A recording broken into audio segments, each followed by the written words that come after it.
A população do único país desenvolvido na América Latina resolveu criar um grande problema para si. Essa é a Visão Libertária, sua fonte de informações descentralizadas e distribuídas. No dia 25 de outubro, mais de 7,4 milhões de chilenos foram às urnas votar em um plebiscito sobre a substituição da Constituição de Pinochet por uma nova. Com a proposta aprovada por 78% dos votos, será criada agora uma Assembleia Constituinte que irá escrever uma nova Constituição, inclusive conforme votado também no plebiscito, com 50% de participação de mulheres e 50% de participação de homens. O processo deve levar vários meses, talvez alguns anos. Ninguém sabe o que vai sair daí. Será uma boa Constituição, limitada e focada nos pontos-chave como a americana? Será uma Constituição prolixa e cheia de erros e excessos como a brasileira? Ninguém sabe. Mas esse processo revela alguns dos problemas estruturais do Estado e por que o Estado não tem como dar certo. Mas também mostra um sentimento libertário significativo. Ou seja, essa notícia tem um lado ruim para o povo chileno, mas também tem um lado bom.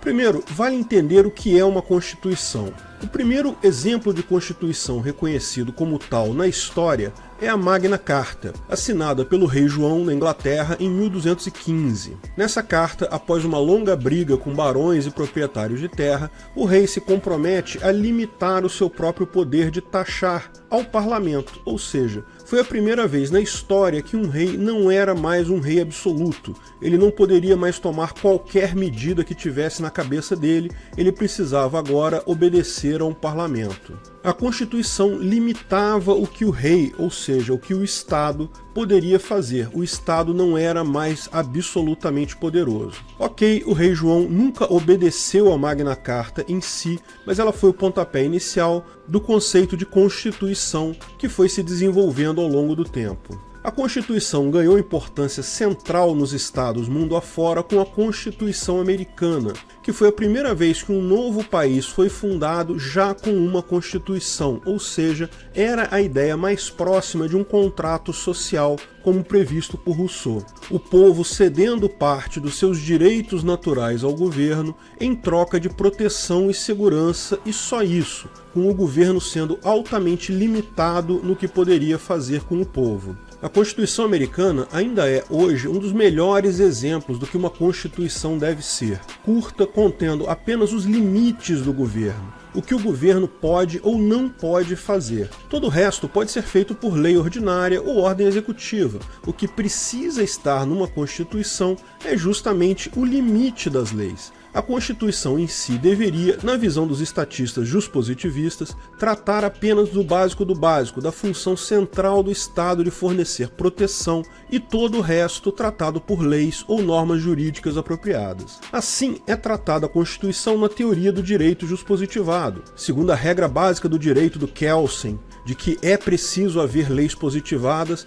A Constituição é a norma mais rígida que define como as demais normas serão criadas, limitando o que o governo pode ou não fazer ao criar novas leis. Portanto, a mera ideia de mudar a Constituição ou fazer uma nova Constituição viola todos os princípios legais e lógicos no qual a Constituição se assenta. Se ela é a norma mais rígida destinada a limitar o governo, no momento que ela é alterada, significa que ela falhou em seu propósito, porque agora vão estabelecer limites diferentes. Hoje você tem um governo limitado na Constituição atual.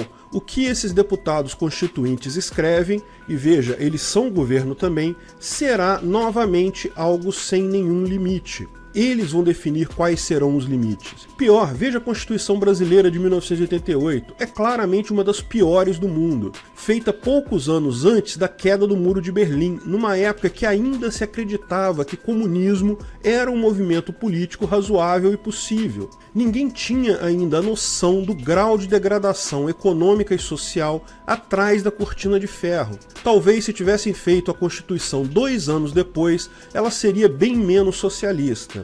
Mas não é só isso. Quando se reúnem um monte de deputados parasitas para decidir coisas, fatalmente eles decidem o que acham melhor para si mesmos. É a política na sua pior manifestação. E é assim que acabamos com uma Constituição cheia de promessas vãs, direito à saúde, direito à educação e pouquíssimas restrições reais ao poder do governo, que, em última análise, é o que deveria tratar a Constituição. Direitos, por definição, são negativos e erga omnes, justamente porque é o indivíduo se defendendo do Estado. Esses são os direitos que deveriam estar de fato numa Constituição. Ao contrário, colocaram na nossa Constituição inúmeros direitos sociais, direitos difusos, direitos de quarta geração, que não são direitos de fato, são apenas promessas vãs que nunca serão cumpridas, como os já citados acima ou outros, como direito ao emprego, direito à moradia. Mas pior, antes esses direitos positivos fossem meras palavras vazias. Eles acabam, ao contrário, gerando a desculpa para o governo atacar o indivíduo. Afinal, o governo diz, a Constituição fala que eu tenho que prover educação, então eu tenho que roubar mais impostos do indivíduo para fazer isso. Então a Constituição, que era para definir o limite da ação do governo sobre o indivíduo, proteger o indivíduo de uma agressão do Estado, fazer com que o monstro estatal possa agredir você até ali, mas não mais do que isso, vira exatamente o contrário, vira um agrupamento de desculpas para o governo agir de forma absoluta, fazendo o que ele quiser. Não importa o quanto você já tenha sido agredido, o governo consegue puxar da Constituição mais uma desculpa para te agredir um pouco mais, alegando aquela lista linda de intenções tipo contos de fada que ele nunca precisará cumprir de fato, como saúde gratuita, educação, moradia, emprego. Ou seja, ao invés de ser um limite à agressão estatal, dizendo claramente que o governo não pode fazer em hipótese alguma, a Constituição vira uma carta branca, um passaporte para a agressão estatal contra indivíduos. Veja, essa análise eu faço até aqui vendo a coisa como um justpositivista. Eu estou explicando como, mesmo vendo a coisa pelo ponto de vista justpositivista, isso não funciona. Mas a minha discordância com Constituição e direito positivado é ainda maior. Eu estou falando que isso viola o propósito da Constituição, mas como eu expliquei no vídeo qual é o argumento do Kelsen, a própria ideia em si de Constituição é furada.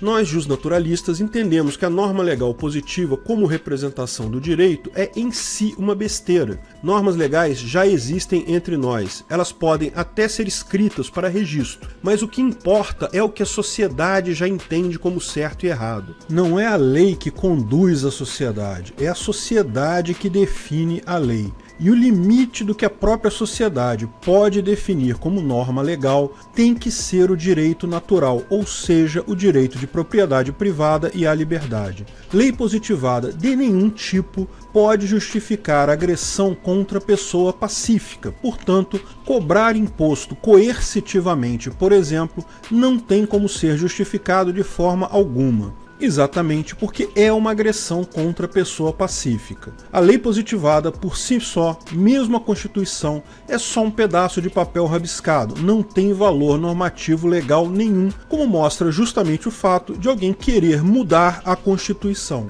Ou seja, uma população que quer mudar a Constituição mostra exatamente o quanto nós estamos certos e os justpositivistas estão errados. Eles próprios se contradizem na justificativa de existir uma Constituição.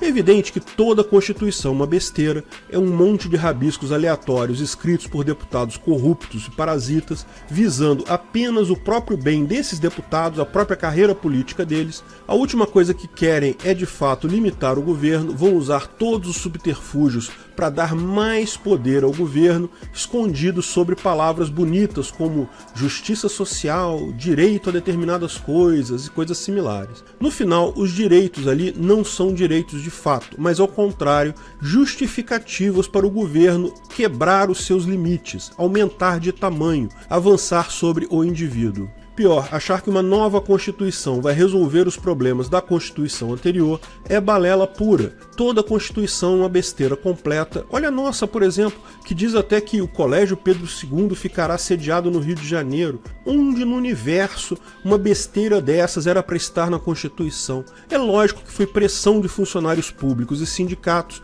que temiam a transferência do colégio para Brasília. E dessa mesma forma, tudo que tem ali na Constituição foi uma briga de deputados querendo ver apenas o seu lado. E embora os deputados parasitas aqui do Brasil sejam particularmente ruins, os de outros lugares do mundo são tão ruins quanto, não tem ilusão. Sim, não tenho dúvidas que a Constituição atual do Chile é uma idiotice, uma porcaria. Adivinha, vai piorar ainda mais com a nova. Porque se aparecer um único deputado decente querendo limitar o poder de Estado de fato, algo que seria o papel central de uma Constituição, ele vai ser alagado com uma onda de populismo socialista. Ah, mas tem que ter direito à saúde, tem que ter direito à educação, blá blá blá blá blá. Portanto, essa nova Constituinte no Chile é uma má notícia para os cidadãos de lá. Vão entrar pelo cano. Mas, como disse, tem uma visão boa sobre a coisa. Por que tanta gente votou pela Constituinte? Nos últimos anos, pelo mundo inteiro, vem crescido a insatisfação natural das populações com relação a seus respectivos governos, seja com a Primavera Árabe, seja durante a manifestação de brasileiros em 2016 com a Dilma, seja agora no Chile nas manifestações do ano passado. O fato é que o sentimento de insatisfação tem crescido em todo lugar. Como as pessoas conseguem se organizar mais facilmente agora, graças à internet, tem mais informação, o discurso político tem se radicalizado. No Chile, existia uma demanda latente acerca de uma Constituição que não fosse fruto da ditadura militar do Pinochet. Não importando se ela era uma coisa boa ou ruim, o fato de ter sido promulgada por um ditador não era bem aceito pela população, o que é plenamente compreensível. Mas a coisa vai além disso, porque as pessoas estão percebendo que o Estado está falido. Sim, eu sei que a esquerda diz que os protestos no Chile foram feitos por esquerdistas e as pessoas querem mais justiça social, querem acabar com a previdência limitada de lá, mas veja, a imprensa está fazendo o papel dela de porta-voz do socialismo mundial. No final, muita gente está sim insatisfeita com o governo, não necessariamente achando que as pautas esquerdistas seriam melhores, apenas querem menos governo. Infelizmente, escolheram a forma errada de mudar o governo. Como disse, mudar a Constituição só vai piorar as coisas. Mas, na era da informação descentralizada, com todo mundo acompanhando o processo de criação da Constituição, acho que vai ficar muito claro para todo mundo como é feito isso. Como, no final das contas, o interesse do indivíduo é o que menos importa na Constituição. Os socialistas comemoram o fato de poderem fazer uma Constituição novinha do zero, mas não percebem que as pessoas vão ver como a Constituição é feita com uma lupa muito mais forte do que havia no passado. Como dizia Otto von Bismarck, os cidadãos não conseguiriam dormir tranquilos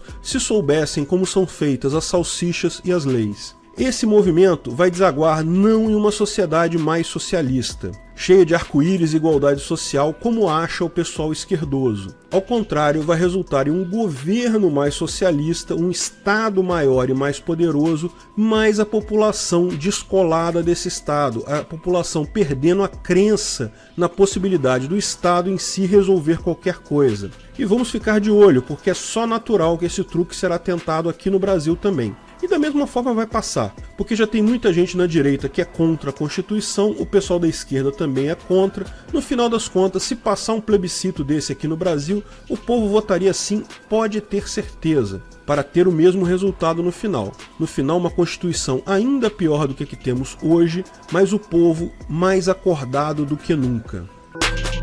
Obrigado pela audiência. Esse artigo foi sugerido e escrito por Vinícius Souza, revisado por JJ Liber, narrado e produzido por Peter Turguniev. Esse vídeo foi um oferecimento de armataweb.com, cloud e serviços de data center, 100% de compromisso com a satisfação e privacidade dos clientes. Aceitamos Bitcoin, veja o link na descrição do vídeo. Se você gostou desse vídeo, clique no like e compartilhe ele em suas redes sociais. Se inscreva no canal para nos ajudar, clicando no botão vermelho abaixo. Se quiser ser avisado de novos vídeos, clique no sininho ao lado. Saiba mais sobre o nosso projeto no site visãolibertaria.com. Lá você pode sugerir novos artigos, escrever artigos, patrocinar e muito mais. Confira visãolibertaria.com. Até a próxima!